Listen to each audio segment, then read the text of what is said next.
It's too easy to be a non-ADD partner and say, well, it's all your fault because you have ADD.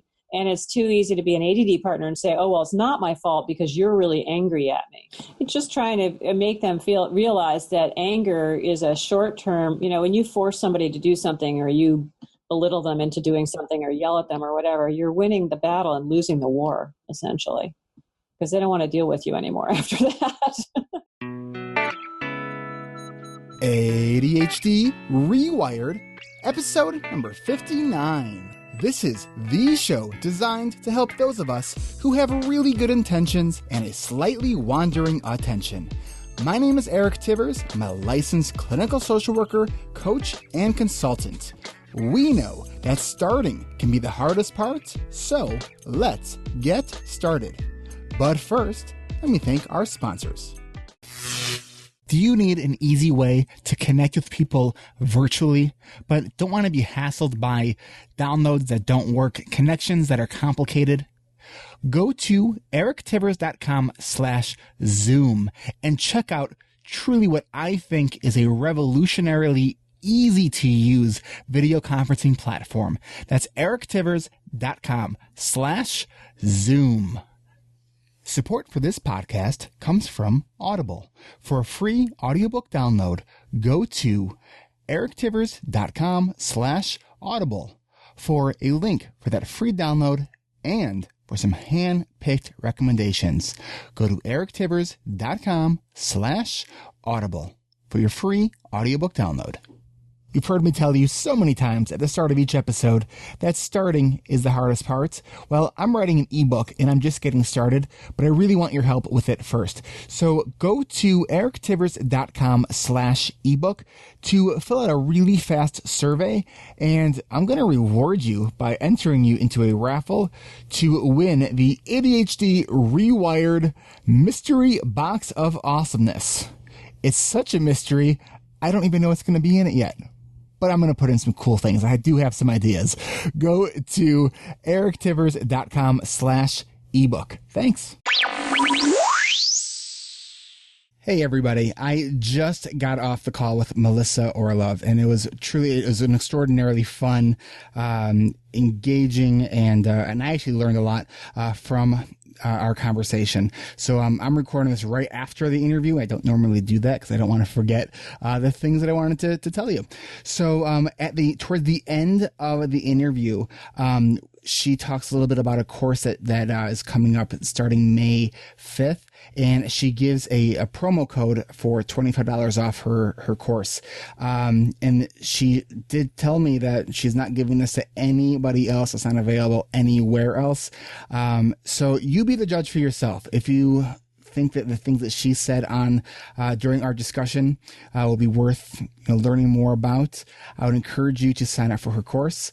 But I'm going to let this conversation speak for itself. Now, my interview with Melissa Orlov. Welcome to another episode of ADHD Rewired. I am very excited today. My guest joining me in the virtual ADHD Rewired studios is Melissa Orlov. Melissa is the author of the award-winning book, The ADHD Effect on Marriage, which came out in 2010, and The Couple's Guide to Thriving with ADHD, which was released last year in 2014, who you co-wrote with Nancy Koldenberger. She is considered one of the foremost authorities on ADHD and relationships. A marriage consultant, Melissa helps ADHD-affected couples from around the world rebalance their relationships and learn to thrive with counseling and seminars given by phone. She also teaches marriage counselors and other professionals about effective marriage therapy for couples impacted by ADHD. She has been interviewed by the New York Times, CNN, Today, and now you could add to your list ADHD Rewired.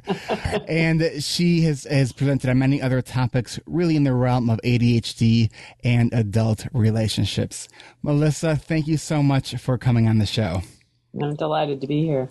Now, your 2014 book, did I pronounce the co-author correctly? Yes, you did. She'll be happy to hear that. I'm sure that's one that gets botched often. So, well, I'm thrilled to have you on. So thank you again for coming on. And, in my ADHD Rewired Facebook community and in my coaching groups, the issues of relationships have really been frequently discussed, and it's been a really hot issue lately. In just the realm of it's challenging that a lot of people I'm seeing are having some of the same challenges in regards to either the partner not understanding, the partner with ADHD, or and often one we see is the parentified child, and. Should answer it. No, I'm not going to answer it. It's like the Massachusetts Police Department or somebody calling for a donation. This is a cursed question. Can I just say? I sort of think we should just go with it and we'll keep it in. So we did just pause a moment ago because there was a notification that went off, and we're just going to go with it. So hopefully, that's muted. There'll probably be some other notification. Let's talk about relationships and ADHD. Okay, let's do it.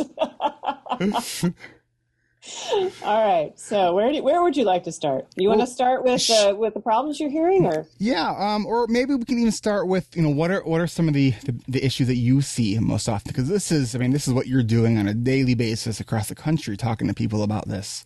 Yeah. So the reason that I'm talking to people about it is because there's so much struggle in this area. Most couples, the vast majority of couples, did not know they had ADHD when they entered their partnership.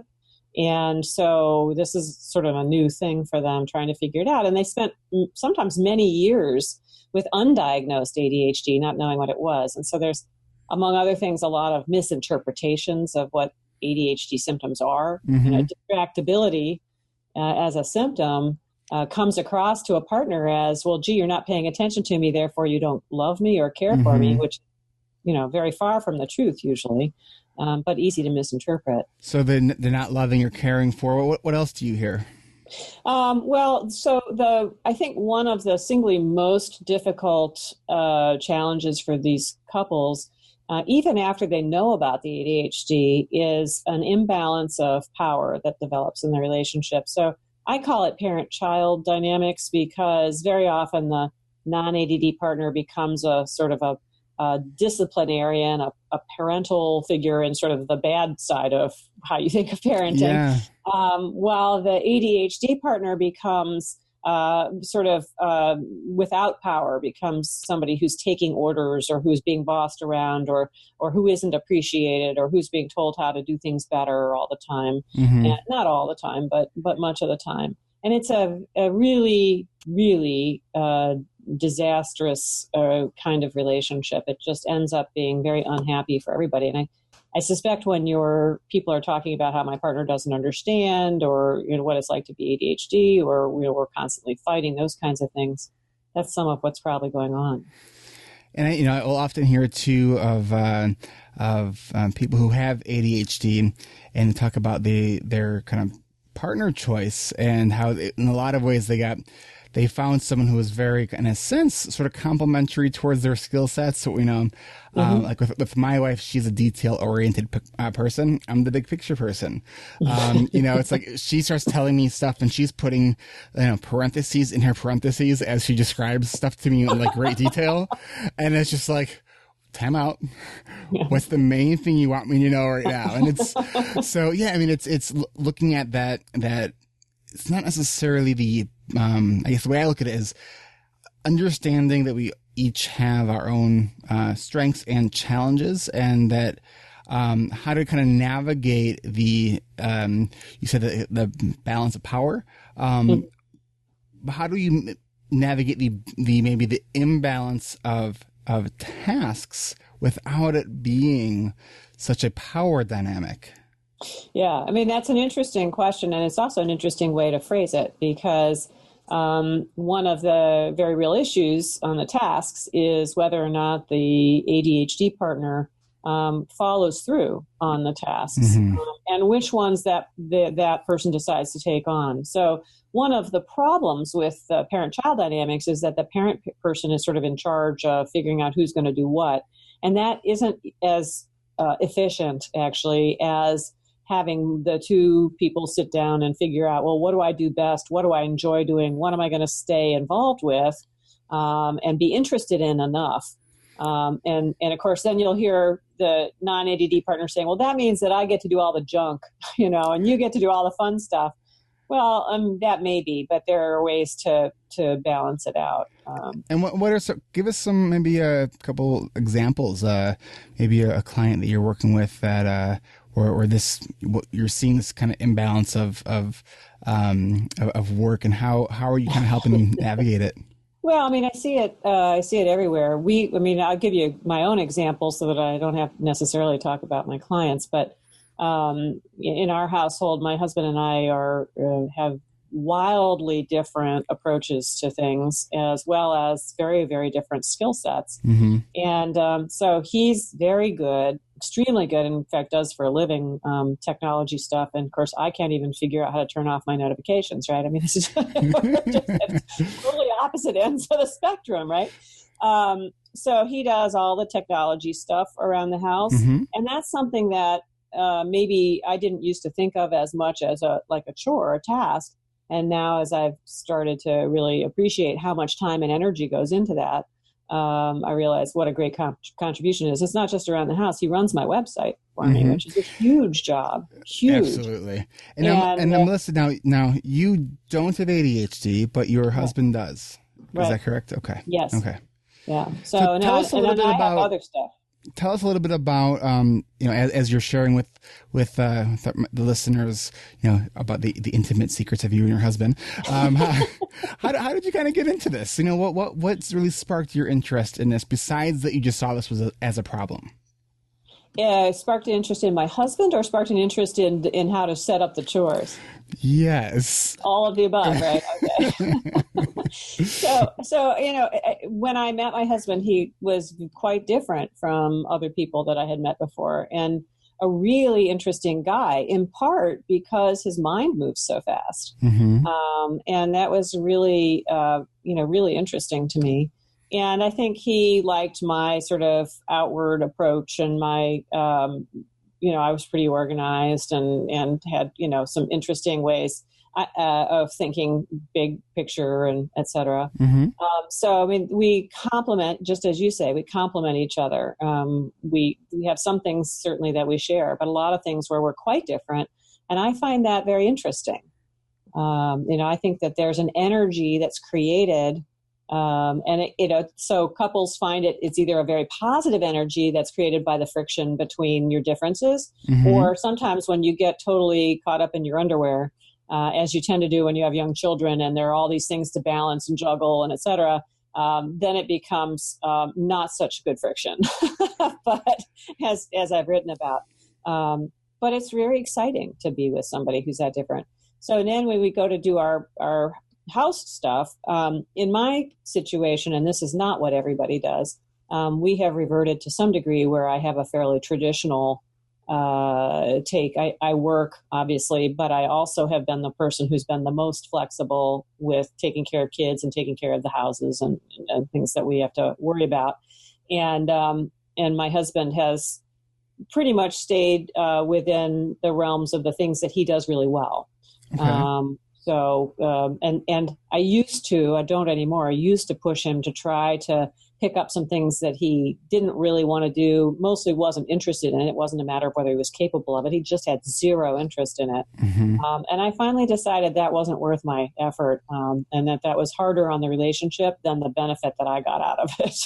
Sort of there was conflict in that area, right? Mm-hmm. And then he decided to take this kind of step back and focus on what was working. Is that? Yeah. So you focus on what each person does well. You look at their strengths and you try to among other things, he's always, for example, been doing the technology. I have not always appreciated that as mm-hmm. a contribution. Mm-hmm. And I run into this with my clients fairly often where one partner will be doing something on a regular basis that the other partner, it's almost invisible to the mm-hmm. other partner because they're so into, when we had young kids, I was into who's cooking dinner, who's doing the dishes, who's cleaning up after the kids. I wasn't paying attention to the other stuff that he was doing. So it's good to keep your eyes open broadly. That helps. So how, as far as, when people come to you and you work with them, they're typically not in a state of wedded bliss.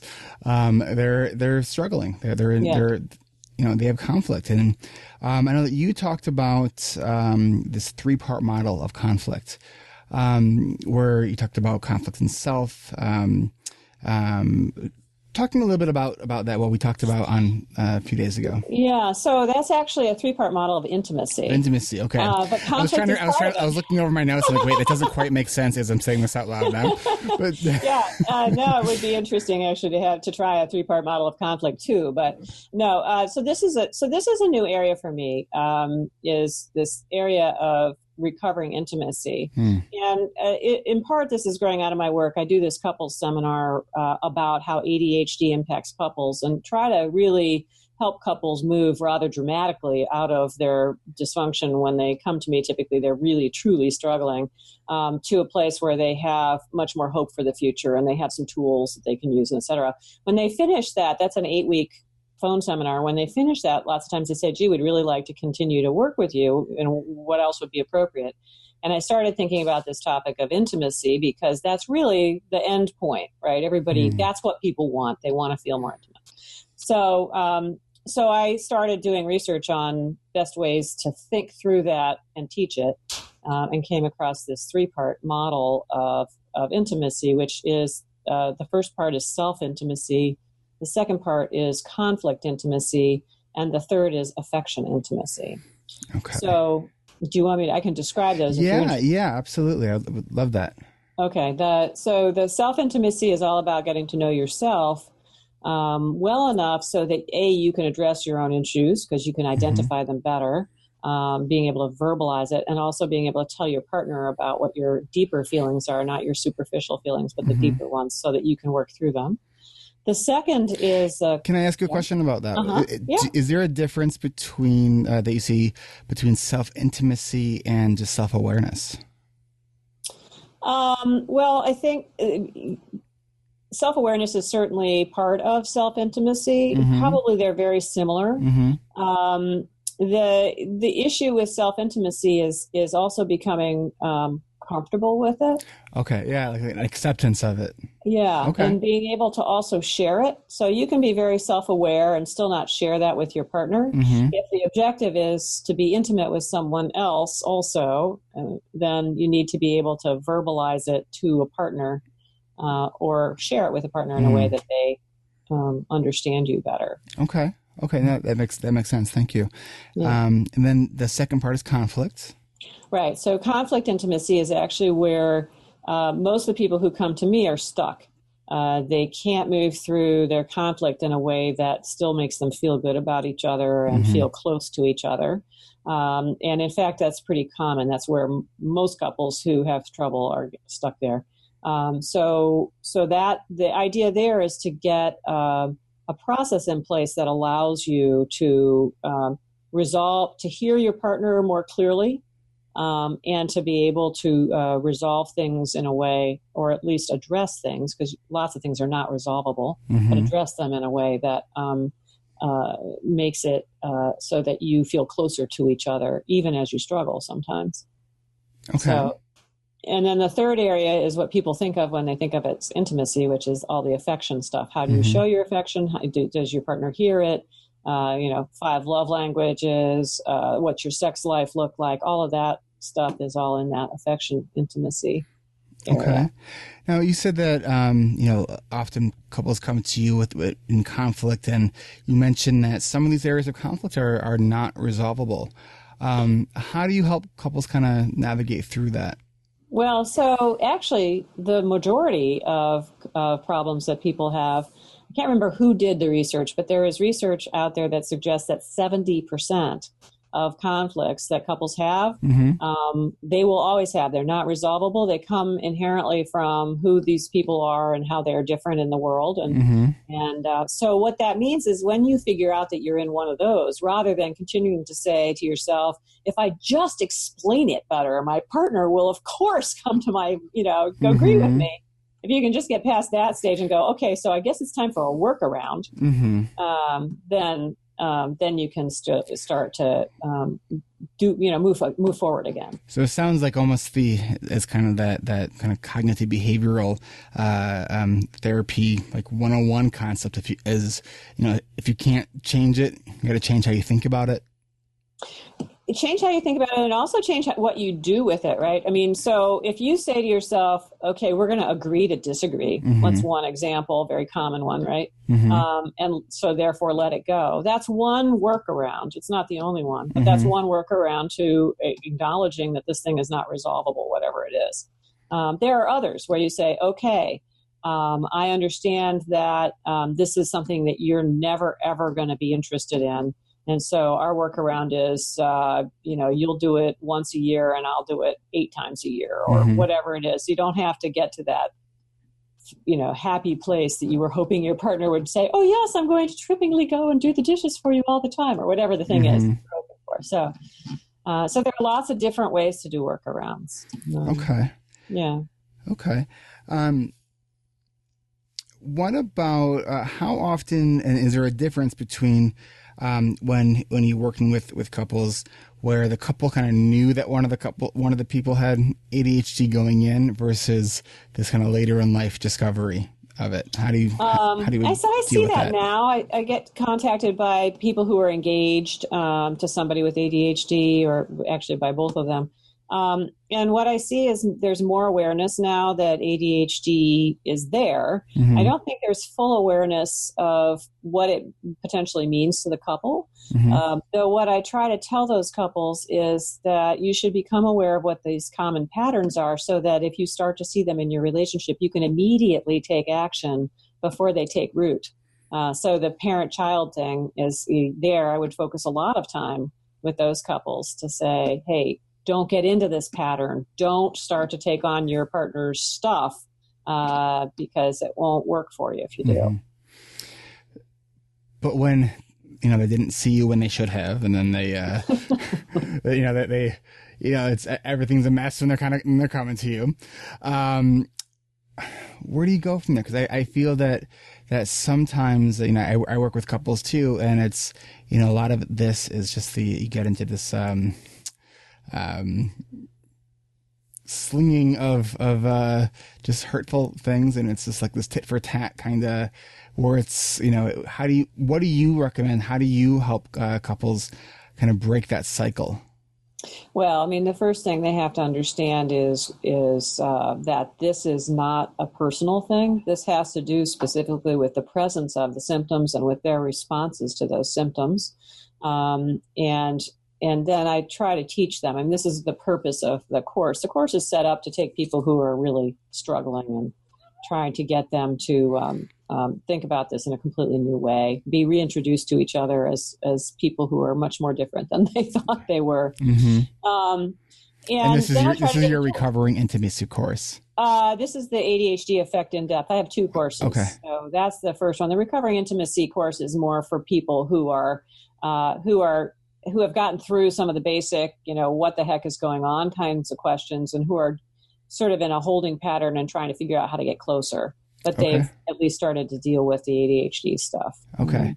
So, so there are a lot of tools that people can use, different conversational techniques, different, chore techniques. I often will suggest that people work with a coach to try to work through the ADHD,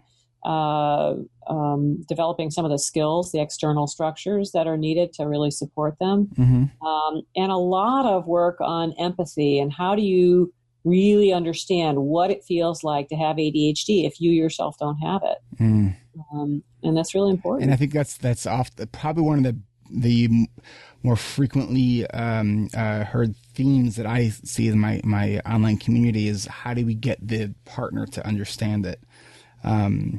So maybe you have a tip that you can...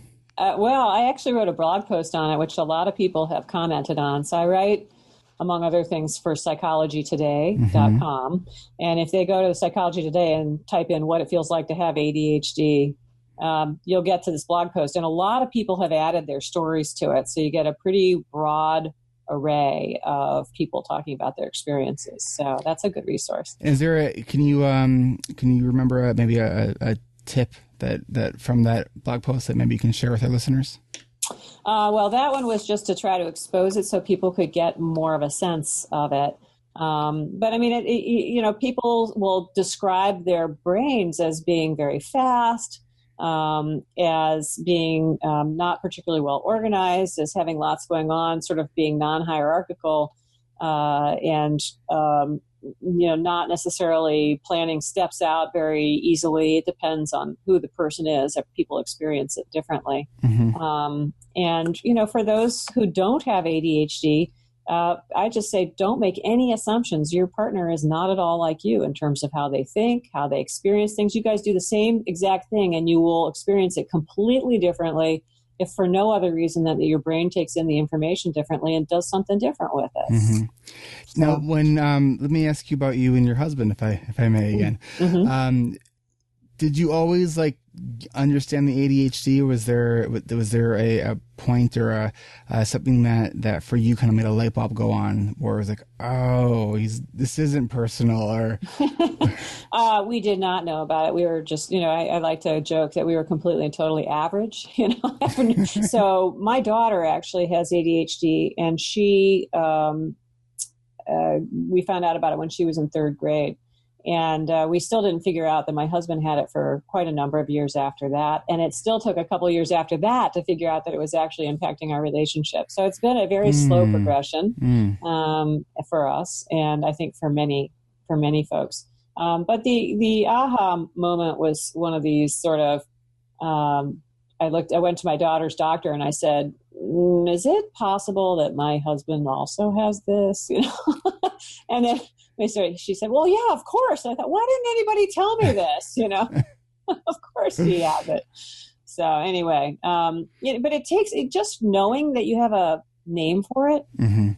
Doesn't really start to solve the problem. The problem is when you start to say, gee, it has an impact, and an important one that needs to be addressed by both people. So it's too easy to be a non-ADD partner and say, well, it's all your fault because you have ADD. And it's too easy to be an ADD partner and say, oh, well, it's not my fault because you're really angry at me. So. And that anger can be so toxic if it's not dealt with. It's incredibly toxic, and there's anger on both sides. I mean, mm-hmm. It's not just the non-ADD people, but mm-hmm. But it is toxic. And one of the things I say to non-ADD partners is, look, the angrier you are, the less voice you have in how this gets fixed, because nobody wants to deal with you, essentially. Oh, I like that. The partner wants to avoid you. So it's giving that person the almost empowering through trying to understand it. It's just trying to make them realize that anger is a short-term, when you force somebody to do something, or you belittle them into mm-hmm. doing something, or yell mm-hmm. at them or whatever, you're winning the battle and losing the war, essentially. Because they don't want to deal with you anymore after that. Right. No one likes to get yelled at. And then they can't understand why their partner doesn't want to interact with them. And I was the same way. I just thought, oh, well, you should be fixing this. And my partner was like, well, you should be treating me better, And, right. So, Melissa, what I want to do right now is take a quick break to thank our sponsors. But then when we come back, I have some questions that I want to ask you from some members of our community. So we'll be right back. AudibleTrial.com/ADHD Rewired for your free download. Trial.com/ADHD Rewired. Trial.com/ADHD Rewired.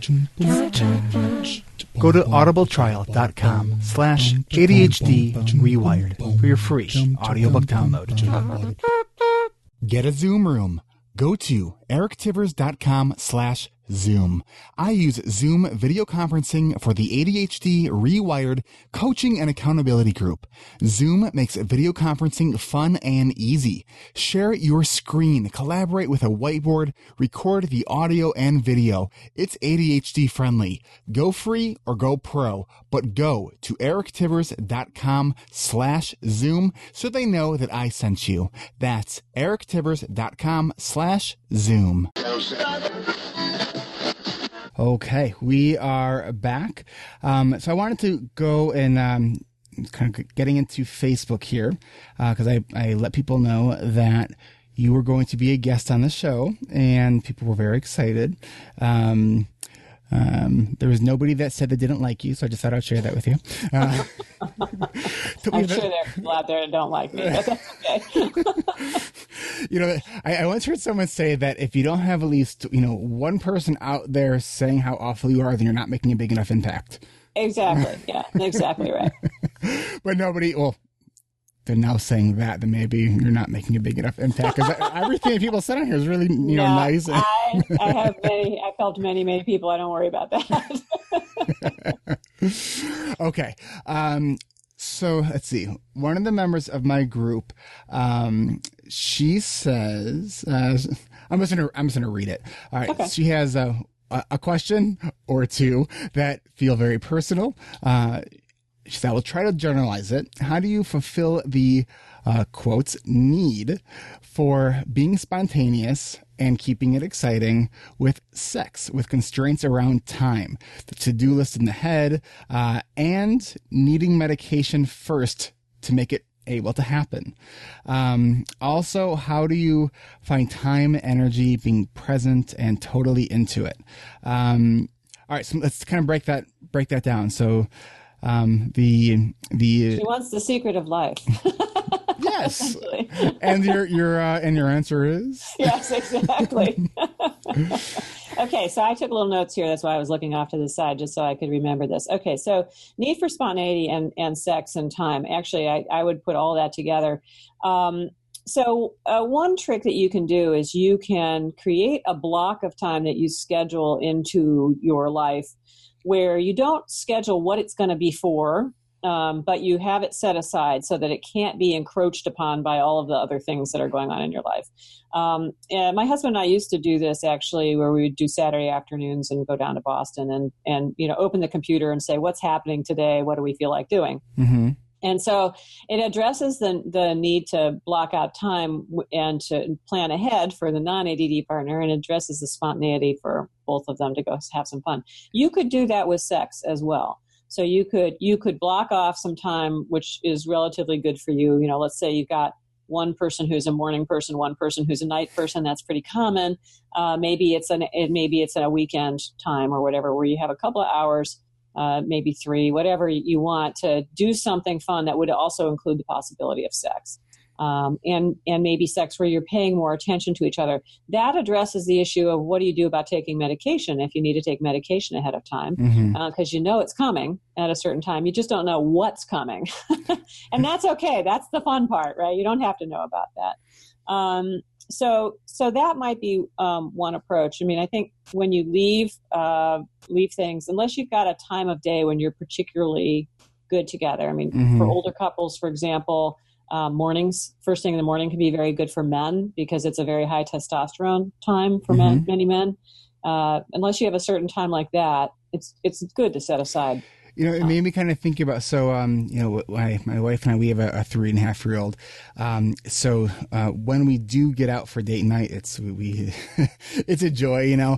But one of the things that it's about a year ago, we kind of realized that. So we went to go see, I'm trying to remember what we went to go see. We have season tickets to the theater, and we went to see Showgirl. No, I was confused, like one of the names of the plays between like that one like NC-17 movie and the one that's about is it Showgirls? Well, there is a play called Showgirls. Maybe that is the one that we were seeing. Yeah. And so I made some off-candid remark that my wife didn't really appreciate, and so now it's like 7:00. We're about to go see the show. We were up until that point, having a really nice time. And, at this point, my meds have already worn off. And so, and I know that my wife doesn't like, when I say things that were probably more suited to saying around my guy friends. And I dug in, and it's like to defending my, this thing that I really shouldn't have said. And then we kind of realized later on that the last date night we had a kind of a similar thing that happened. And then we realized that, I think this is around the time that I made a sort of a medication change. I wasn't taking my afternoon, or my evening dose. And so we realized that when we go on date night, I need to take my meds for date night. And, hold on just a second. Hello. Hold on. This is my husband right here. How are you? He can't hear you because you're on my headphones. He says, "How are you?" Anyway, I've got to run. He's about to run for a meeting out of town, but how appropriate the random kiss from the husband while we're talking about intimacy on his way out. I know exactly. While you're talking about sex, what can you do? So it was a good lesson learned. It was like, I know it's sort of that underlying, almost like oppositional piece that it's like that. Yeah. I got argumentative and defensive about something where I'm like, why? It wasn't worth it. And not only that, so you have a medication wear-off issue there, but the other thing you may have going on there is that when you have relatively few opportunities to have date nights, they feel big, right? And you get your hopes all caught up in them, right? And so then if there's any little disagreement, it feels worse. That's one reason to do it on a regular basis. If you have one every week, for example, then it's something to look forward to, but it doesn't become like the be-all and end-all monthly, oh my gosh, kind of a thing. So you asked another question. I'll go back to where we were, which was had to do. Your person was talking about how to be present, there are sort of two different ways to be present. One is sort of in the everyday, and I'm a big believer in mindfulness training, actually, to be able to learn to teach yourself to be more present in a sort of everyday setting. And I think in the sexual realm, one of the ways to be more present is to let go of a lot of the extra sort of junk that people put around their sex life about what it means or whatever, and try very hard to just think about sex as a way for the two of you to have fun together. There's so many things in life that are hard and time-consuming and exhausting. And if you can just say, you know what, this is a moment in time where we're just going to have some fun together, that can really make it better and easier to stay in the moment as a result, because your mind isn't going off to all the other things about what does this mean? Does it mean he's not mad at me? Does it mean she is mad at me? Does it mean, why is she not being a certain way? All this stuff that goes on. And you just want okay, get rid of it and just let's try something fun. I like it. I like it. Yeah. Another member of the my community asks, is it common for the children of a toxic marriage to remain single for longer than usual? She goes on to say that her parents' marriage has, in quotes, endured, being the key word, endured 53 years. For most of them, it has been a toxic cesspool. That's a powerful question. And so I don't actually know the answer to that statistically, and that would be how you'd have to answer it, I think. I know kids of divorced families sometimes have difficulty feeling that, that marriage is a wonderful state in which to be. So it probably does impact it, but I don't really know what the numbers are on it. Okay. And I think there are other things. Our kids have watched us struggle. And one of the things that they have seen also is the positive of the fact that you can struggle and still come back from it. And that love can triumph even after difficult times. So there are lessons to be learned in all sorts of different ways in relationships for kids. It's a powerful question, though. It is. And it's sad, actually, that she's in that situation. Yeah. Any advice on division of labor in the home? And we did talk about this earlier. there tends to be a tendency to fall into roles based on tradition and gender, and men and women live in homes. When the woman is diagnosed with ADHD, especially later in life, shame can be a tremendous thing that makes things worse. So her question is, do you have any tips on how to get the partner to engage in a conversation based on strengths and challenges rather than gender? Yes. So I think the place to start there is to start with the education about what it means to have ADHD in your relationship and what it means to be a person who has ADHD. A lot of the misunderstandings go around. People expect a certain skill set from an adult that ADHD people sometimes, like organization, efficiency, point A to point B, doing what you say you're going to promise to do, all those kinds of things. And they don't understand how much energy it takes to get the mind organized. So that is all invisible to the non-ADHD partner.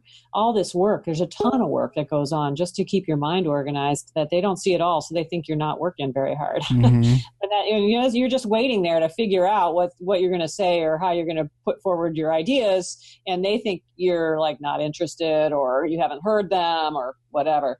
I run into a fair number of ADHD women who really struggle with this question because their partners think that they should fall into this role of the perfect organizing mom who always has everything ready at the right time for everybody in the family and who can coordinate everybody. And it's like a living hell for some people. So I think you start out with getting a full understanding of what it means to have ADHD. And then you start the conversation from there, which is, okay, now I have ADHD. You get a better insight into what that means for anybody, man or woman who has ADHD. Let's forget about my gender for a while. Let's talk about the things I'm comfortable doing or not comfortable doing and how we need to interact around this. It's a great response. And I think that you probably hit the nail right on the head for a lot of the listeners, just about the whole idea of this expectation of being able to coordinate and get everything ready all at the same time. And and I think especially the added component of the gender expectation. So it's. Well, shame is a huge issue for both men and women who have ADHD because they're constantly feeling like they ought to be able to do more, than they do. Even people that I see who do phenomenal amounts of work and effort and really are, top of their field or whatever, will still talk to me about saying, well, I can't tell you how much effort I put into getting those things done and what a toll it takes on me. I always feel like I constantly am having to do all this effort and that it doesn't come easily. And they're kind of ashamed of that, even though they're really excelling. It's interesting. I don't know how often you see this. I think, as you said, I'm probably not that special.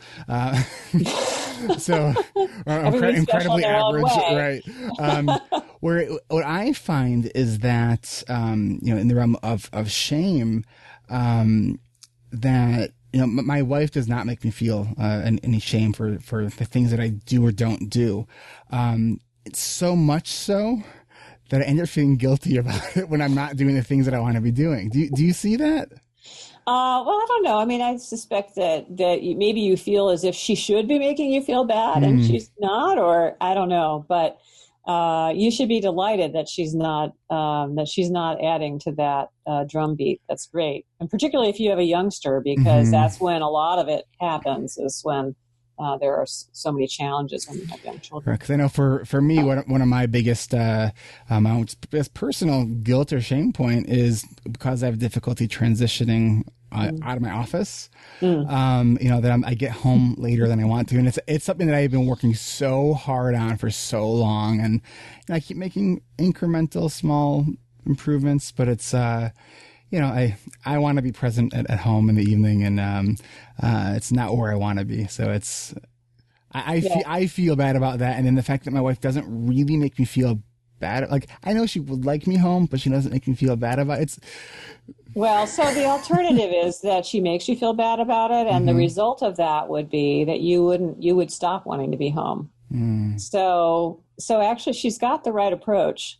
And so far, your desire to be home has not been diminished. So I think what you need is an alarm clock that comes and slaps you in the face or something. Says, "Okay, it's time to leave." Have you seen the Pavlok? No. It's a one of these. It's a wristband, like one of these health monitoring bands, like the Fitbit, except it will actually administer a small shock. That it's as much voltage. They say that it feels about this just below a bee sting.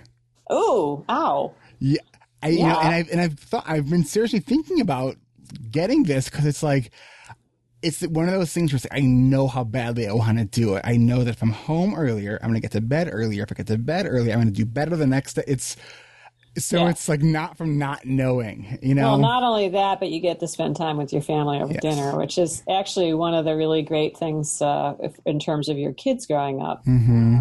That you can do. But I will tell you that you seem to have a lot of motivation if you're willing to get a shock that feels like a bee sting to do it. So I think your wife's in good shape. So far, she's got the right tactic. And but I'm serious, actually. If she were cranking on you, I hear about this all the time because getting home late from work, trust me, this is a common issue. And what I hear from the ADD partner is, I really wanted to come home for a while, but now when I walk through the door, I get chewed out. And it feels so bad that I actually go into this avoidance strategy, and I'm later and I'm later and I'm later.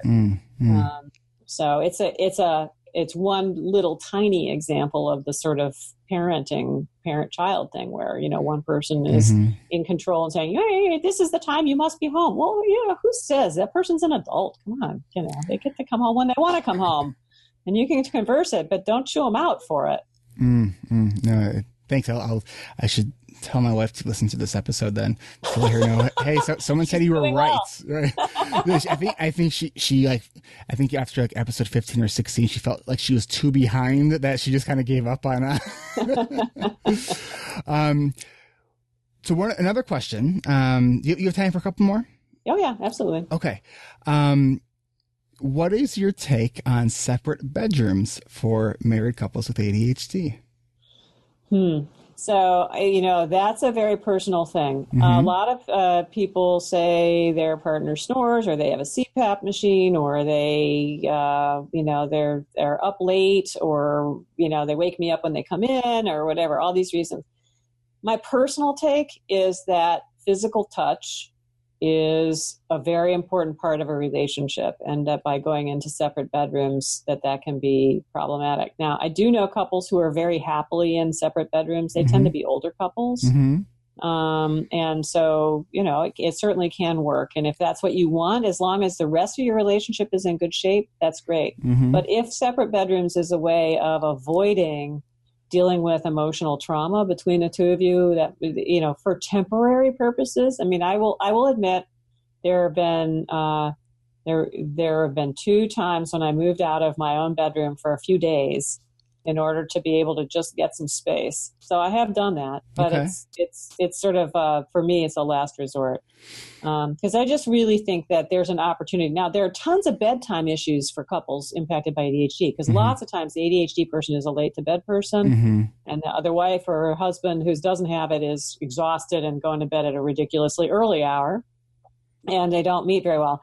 And I tell couples that's a missed opportunity, and that if the late to bed person can come to bed and get ready for bed at the same time, and they can spend some time together, because it's typically a time in the household that's quiet and where they can talk a little bit, maybe not about the most awful issues, but about positive things, be positive together. Then when the early to bed person is ready to turn out the lights, the other person has the choice of getting back up and going back out and doing something if they want to do that. And then they're all ready for bed. They can come in with their cell phone light or whatever it is, not wake up their partner when they come back in later. But they don't miss that time for cuddling or intimacy or talking, or even just, reading a book together and having that partner feel. So that's one of my suggestions for that. In the last year, my wife and I went separate bedrooms. Yes. How did that work for you? So I was totally resistant and hated the idea at first. Yeah. And part of it because we have our son has some special needs, and so he's like the that book, like The Best Sleeper on the Block or something like that. probably saying the name. I don't know it, but that's okay. Go ahead. So that was not about my son, because our son was like the worst sleeper on the block, and my wife was always someone that needed like at least 8 hours of sleep to really be a functional human being. So just this mismatch between what she needed for her sleep and our son, she was going through every day as a zombie. And what it turned out was, so we first kind of tried it as an experiment. She was starting to get more sleep because she was very protective of my sleep, because she also knew that if I wasn't sleeping, my brain is just, it exacerbates my ADHD so much. Right. That being said, I didn't ask her to be protective of my sleep, but she wanted to be, because she stays at home, and so she knows that my brain is how we keep the roof over my head, head. So at first I was like, what does that mean? We're having separate bedrooms, and so I, some time has passed, and I actually really like it. It I didn't really expect. But we still, we have our time in the evening that we get to be with each other when I get home on time. So yeah, it's been, and I don't know if the conclusion has been reached yet. I mean, it's been, I don't know, maybe 6 months or a year, maybe, since we've been doing this. I mean, there's certainly many couples over the years who have done it. And it sounds like in your situation, there's a very good reason to do it, which is that it allows both of you to function at a high level, right? So that's a very different kind of a problem than, hey, should you just sleep in different bedrooms? Lots of times what I see is people sleeping in different bedrooms because they're angry at each other. And to me, that's not the right reason. Now, your reason sounds very positive, right? It's not keeping you apart. It's actually making you better partners. And we like each other more when we're well rested. Yes, exactly. So that sounds like a very good solution. Okay. That would be fine. Okay. I mean, I'm not supposed to be judging one way or the other whether your sleeping situation. If you want to judge, it's okay. I'm No. So. Okay. Let me let's look to see if I can pick out maybe one more question here. Here's a comment from one of my members of my community.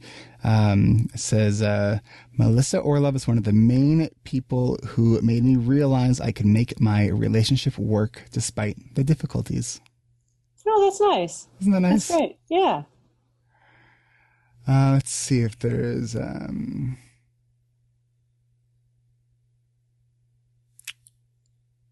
It's very nice to do what I do, because there are so many couples who need this information, and once they get it, are just like, wow, my life is different now. This is great. I actually like my husband now, or my wife, or it's great.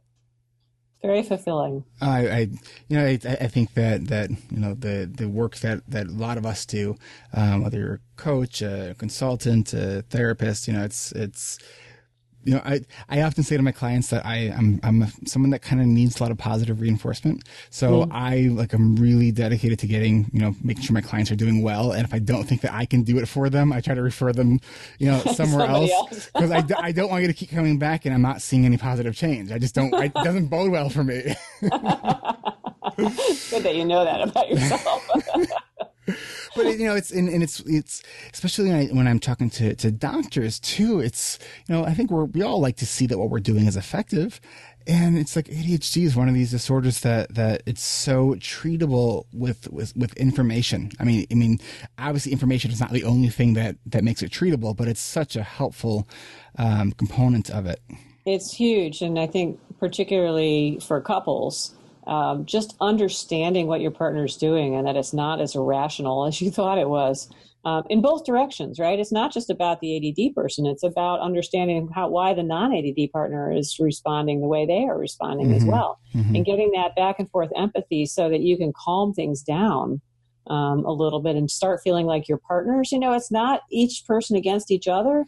It's both partners together trying to figure out how to manage the ADHD. Your example with the separate bedrooms and protecting your sleep is a perfect example. The two of you are doing that together.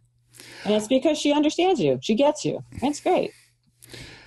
So, all right, so yesterday was my wife and mine, our 6-year wedding anniversary. Yay. And it's funny. So I was talking about this weird feeling of she doesn't make me feel bad about stuff at all, which then makes me feel weird. Clearly I have some issues to talk to my therapist about. Yeah, for sure. Can I just say I agree with that? Hey, appreciate what you've got, though. I mean, really, truly. So my question is this. So it's one of the things I would like to get better at is gift giving. Now, my wife is such a pragmatic person that like she really will say that, she doesn't like want gifts. She would like actually get upset at me if I spent money on a card. Like it's like, just write it. You don't have to do it in a card. It's like, you don't need these like calendar events to tell me that you love me. It's like, it's the little day-to-day stuff, which I love, it's like, and then because it's like, there's no obligation there, I want to then like give even more because of that. She's got you figured out. Oh, Can I just I'm saying. So I hope people are listening to this, because this is a really strong story for not trying to impose your will on your ADHD partner. I mean, seriously, the wrong way is to say, okay, my life is out of control. I'm therefore going to impose my will on not only my life, but also on my ADHD partner. That's the wrong way to go about it. And this is a perfect example of why. So I've talked to some other people with ADHD, and about this idea of like, my brain just goes blank when I think about getting gifts for people. Like I want to give them this great gift that shows them how thoughtful I am. Do you have any strategies or tips like that just for me personally? Yeah, I think you need a piece of paper. Seriously, you need to be writing stuff down. So it comes to you at times, not when you're thinking about when you want to give her a gift. I do have that, but it's still, yeah. Well, you could break it down, I suppose. I don't know. Nobody's ever asked me this question before, so I'm just sort of, going on this. But you can think about what are a couple of the things that she loves and free associate, and maybe they're really goofy things that you free associate, and just write them down on a piece of paper. And then when weird things, like if you notice, I was talking to Nancy Kohlenberger, who's the co-author of my second book, and she said that she mentioned in passing one day, I think it was a concert or something that she wanted to go to, and her husband nabbed that little piece of information. He stored it somewhere. I don't know if it was in his brain or on a piece of paper or whatever. And then at Christmas, this concert ticket showed up. She had no idea. She'd only mentioned it once in passing, didn't ask him for it. So, there are ways to capture this stuff. My husband did this the other day. I bought a cutting board, and I was talking to him about why I bought it, and, all this little detail stuff, which after you've been married for 25 years, this is the kind of stuff you start talking about, right? And he happened to see them online, and he bought me more. Not because I'd asked for them or anything, but just because I'd happened to be talking about it enthusiastically. So little, just noticing those kinds of things, and sort of a mindfulness around what's exciting her, and then keeping track of it. The keeping track of it is probably the hard part. I did ask her this question yesterday, and I kind of presented it as if, not that I'm wanting you to give me any clues, but like, how would I go about thinking about this if this was something that I wanted to get better at, not even for you, just in general. What did she say? She just said, well, just ask my mom, ask my sister. I said, there you go. Okay, that's helpful. Yeah, that's a great idea. That's a great idea. So I wanted to, before we get into the last part of the show, I wanted to give you a chance. I know you have one of your courses that's coming up, right? Mm-hmm. Can you talk a little bit about that? And I know that that we kind of worked something out where as an exclusive to ADHD. And I totally, so here it is. I totally forgot to get that code, but I'll get it to you. Who we make Actually, I'll make it up right now. Okay. Let's see here. I'll do rewired. Awesome. So that'll be the code, and I'll just create that as soon as I get off the phone. So my course is on recovering intimacy. It's a new course that I'm just starting. It starts May 5th, and it is 4 sessions. I give it by phone, so you call into a conference calling number, and then I talk and answer questions, and there will be exercises for couples to do between. Hopefully they'll find them to be fun in between the sessions. So this is it's meant to be a lighter course than the other one, which is pretty intense, but gets people to change directions. And there's a 5th session for those who want it, which has to do with recovering from affairs and deceptions. But the main course is the 3-part thing that I was talking to you about the various intimacy things. So it should be. I'm really excited about it. I think the information is terrific. And so now you said that you're going to give a discount that's only available to ADHD Rewired listeners. That's exactly Which right. Is awesome. Thank you. What have we figured out what the discount's going to be? $25. Awesome. Awesome. Yeah. Awesome. So, Thank you so much. And the code will be Rewired. Thank you so much. That's the code will be. And they're going to your website?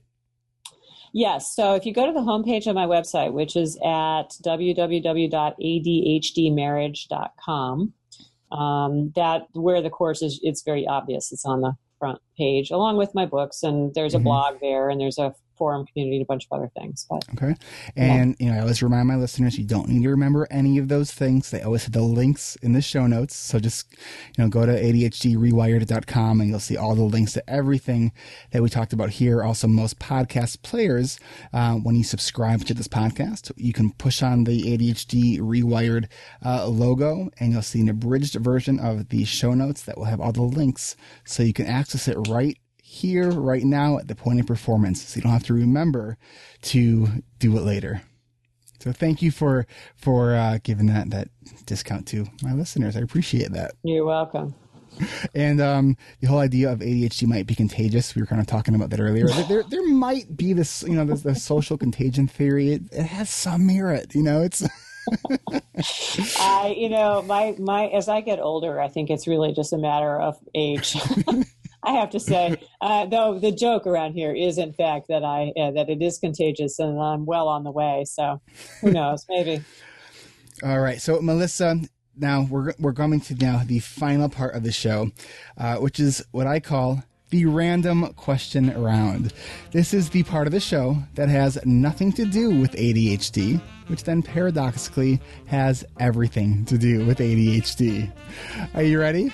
I'm ready. Totally. All right. My first question for you is, if you can create an invention or a way to improve upon a product, what would that invention be and why? Okay. So my husband's teaching me how to run right now. He's decided this is a good project. And actually I've decided it's a good project too. So I would have an invention that somehow made your running shoes run for you. Okay, because I've only been out a few times and I'm still in a lot of pain. But it'll go away soon, I'm sure. So would it be one of those exercise machines that you would see on 1950s shows that wrap around your waist and make your whole body shake? No. I love getting outside and being outside, and we do a lot of bike riding together and stuff too. So. Mm-hmm. So there's a lot of sort of athletic stuff that we're doing together. No, I was just thinking about, something like it has little gas pumps or something that, boing up your foot, so that it's just much easier to run. So, I don't know. Little springs, kangaroo springs. Where do you think would be the most romantic place to run? Oh, good Lord. Let's see. Well, so romantic and painful are probably hand in hand. Some beach somewhere, in Bali or something would be really romantic, because then you go back to your hut, which is sitting out looking over the water, and you've got some kind of endless pool. It's private. You can be completely naked, and it's really warm out, and, it'd be really great. But running on a beach is a really painful experience. I know this from experience. So anyway. So you're running on this nude beach and you realize that it was never named, and so you go seek counsel from the local government agency, and you say, we need to name this beach, and the leadership says to you, well, that's a good idea. What would you like to name it? Well, let's see. If I were feeling particularly negative that day, I'd say Love's a Beach. And then if I were feeling really positive, yeah, exactly. If I were feeling really positive, something along the lines, something to do with romance. I don't know. It's since we're on that topic today, I don't know. What would you name it? Ooh, I was around to you. It's only happened a few times, and I'm always like, oh no. What would I name it? So the nude beach named after me.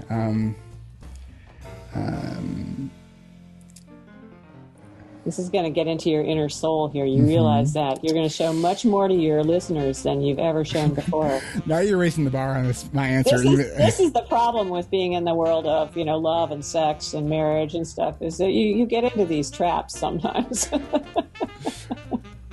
Okay, the nude beach that I'm going to name. By the way, I didn't say it was a nude beach. I said it was a nude hotel room where I'm in my bungalow nude. I didn't want to be on the beach nude. Oh. I thought this was a nude beach. No. Nude beaches are where all the 85-year-olds who, you just don't really want to look at are hanging out. At least that's been my experience when I've been on nude beaches. So. Sorry, I shouldn't say that for your 85-year-old people. I'm not sure they know what a podcast is, but if there is one listener out there that is in that demographic, good for you. Somebody. There's the person who's going to hate me. Good for you for being ahead of the curve there. Naming the beach, the romantic beach, which is a desolate, wonderful. It's blue Caribbean sky. Maybe it would be like, I don't know. Love Hill or something like that. I don't know. Love Hill Beach. How's that? Love Hill Beach. I don't know. Life's a beach works too. Or love's a beach. I'm going to move on because my brain just goes, yeah. See, there you go. It's not that easy a question that you've sent this direction. But my brain is doing this extra step of monitoring all the other things that we're doing here. So it's I'm sure as soon as we end this conversation, I'm going to be like, oh, I wish I would have said that. That's always the way it is. If you could have a meal with one person, alive or dead, who would it be? Well, actually, in my case, it'd probably be my husband, so that may or may not be that interesting an answer. No, that's awesome. There are an awful lot of really interesting people out there, but the person I most like to be with actually is my husband, and not secondarily, but also my children. But I know you said one person, so. We could bend the rules a little bit. Okay, yeah, that's what I would like. I'm always happiest when the four of us are together chatting. We used to, when kids were growing up, we had these wonderful conversations around science and exploring the world and what was out there, and it was so much fun. And now that they're older, we still see quite a bit of them, and we still have those conversations, and it's great. It's really fun.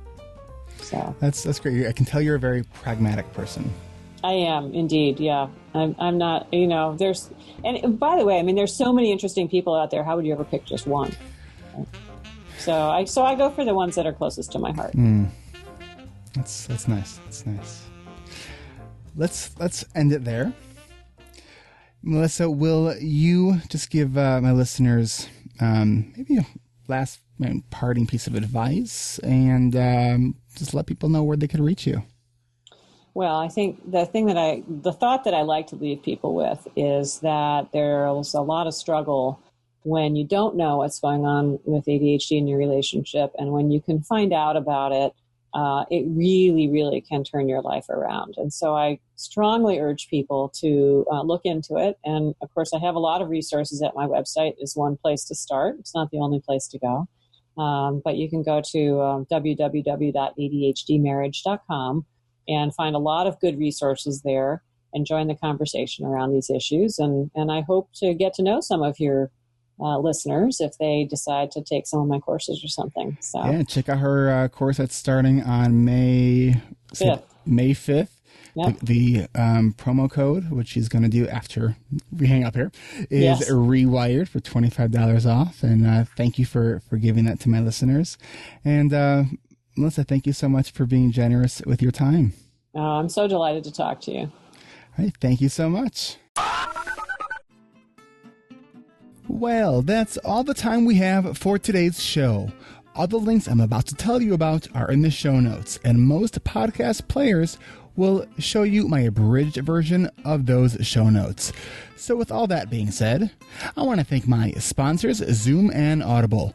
Get a free Zoom room at erictivers.com/Zoom so you can meet with 24 of your friends to talk about the free audiobook you just downloaded at erictivers.com/Audible.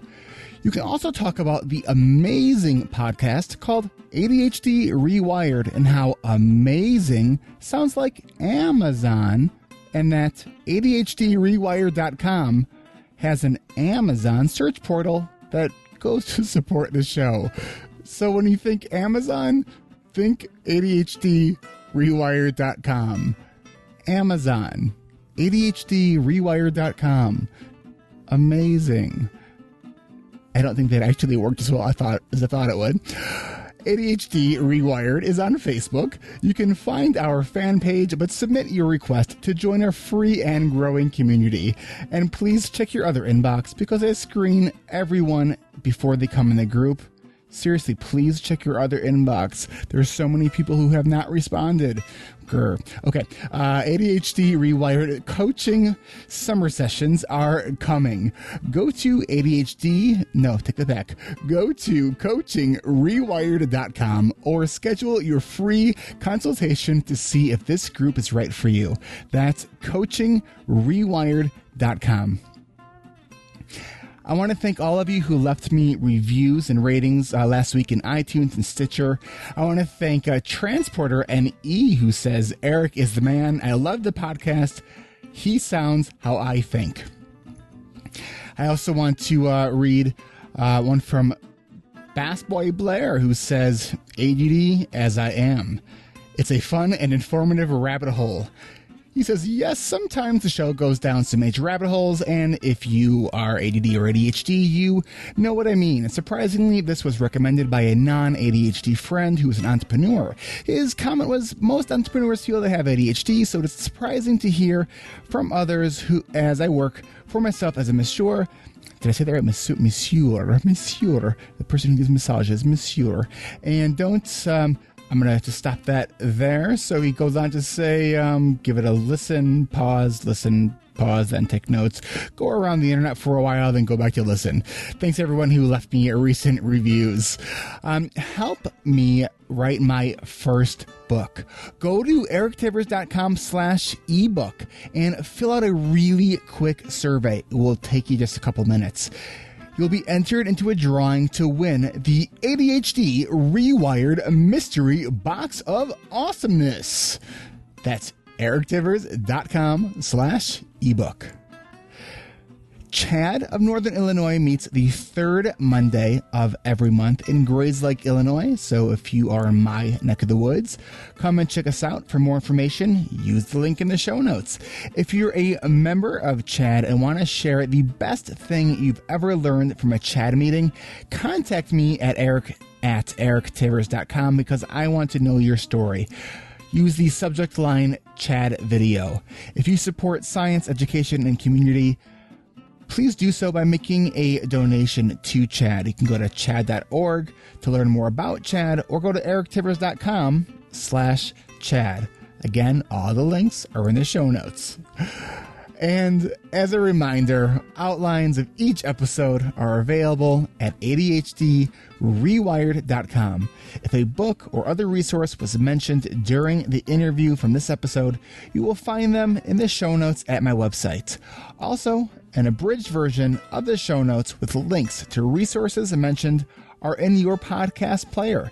Tap the ADHD Rewired logo on your podcast player for those links. I hope you guys are all having an amazing week.